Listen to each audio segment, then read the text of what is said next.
How are you, sir? Okay? All good? I'm a bit tired, but I'm okay, yeah. That goal you scored, how many times have we seen, we were just talking about it, weren't we? How many times have we seen you score that left foot of yours? I mean, was that something you're constantly doing in training? He's just, the assist from Reece James, he just knew where to pick you out.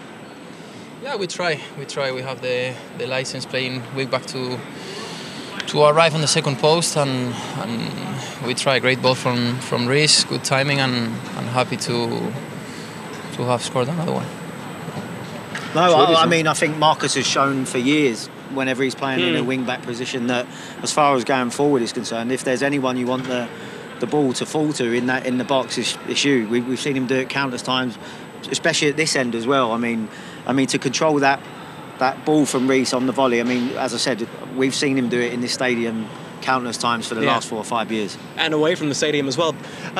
Your home form this year for Chelsea has been, well, your away form has been better. Why do you think that is? It's difficult. We have played so many games, I think, with the team in the world that have played more games, more competitions. It's not easy to be always 100%, and I think at some point this season we lack a bit of luck and small details, and this can mark the whole season. No, it was tough today also after the final the other day, and we need to keep going, keep working hard, and try to close the gap for the next season. Martin, I'm sure you have a question here. We want to bring you into the conversation. I just think that I know Pulisic has missed a really great chance to win the game, but for the possession that you have in a game, it never. I don't think you create as many clear-cut chances as you should for the possession that you. I mean, honestly, I wouldn't like to be in the middle of you doing your circle game, because you'd never get the ball again. But you know, you can play it, your possession stats must have been up through the roof here. But really, my view is that I don't think you create enough clear-cut chances for the possession that you have and for the ability that you possess. Yeah, I agree. Do you? Oh, brilliant. We didn't create enough chances, but it wasn't easy as well. It's not easy. Yeah, of course. But yeah, it's not. Today, nobody said. Yeah, they sit back and absolutely not much to play for. No. After a tough final defeat, extra time, everything.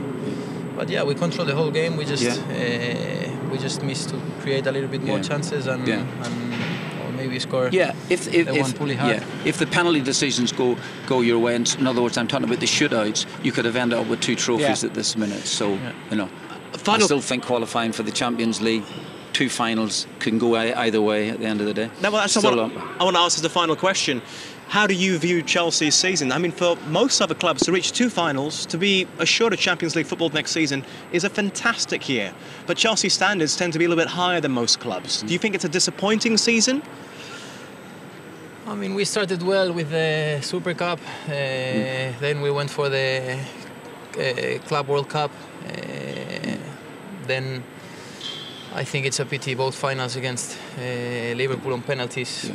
I mean, penalties is both games we played great games, we had the chances to win both of them, and then to lose both in penalties is tough to take. Premier League, we've been top 3 for the whole season, so I mean, a bit disappointing about the 2 finals, but in general, a very complete season. And you would have wanted to push for the title, a title challenge at least, heading into May, but it became a 2-horse race as opposed to Chelsea being there. So surely that's disappointing.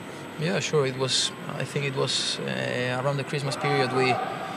We missed a few chances to stay up there, and now last couple of months it was too late already, but that's what we need to be focused on for next season. Close this gap and fight again for all competitions and be a bit closer in the Premier League, or try to win it. I think there's a lot of big clubs who still fancy the season that Chelsea have had. Exactly. Absolutely. Okay. Thank you very much for joining us. Really appreciate I'll take the mic. All the best. Thank you. Here you go. Okay. What's he like as a player on the training ground? Obviously, you would know him far better than us. You would have been involved at Cobham. Yeah, I mean, he's technically really gifted. As I said, on the ball, I mean, whenever there's finishing at the end of training, he's always out there doing more. There's always the quality of the balls in which he puts in the box.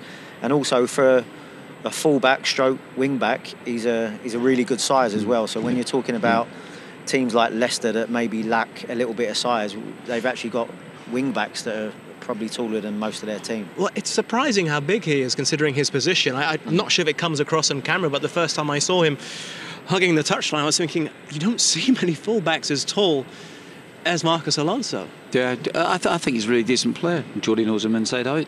So I only agree with the young man here himself. Yeah, I mean the fact that he is so tall, I mean, there's probably an element of his game where the agility side, and if you're playing full-back and you're going one-on-one against a tricky winger, if you're playing in a back four, sometimes he can leave you a little bit exposed. But when you're playing with a back three and wing-backs, I know we were speaking about Chile earlier, but at the same time, Marcos Alonso has proved over the years that if he is playing wing-back, he's very productive. Yeah, Martin, you're missing the game again. He keeps wanting to play wide, Mark, doesn't he? He has to go take you back to the miracle days. I'm going to get an email about this, I guarantee you, Martin O'Neill, but hey, you're a legend of the game, not me.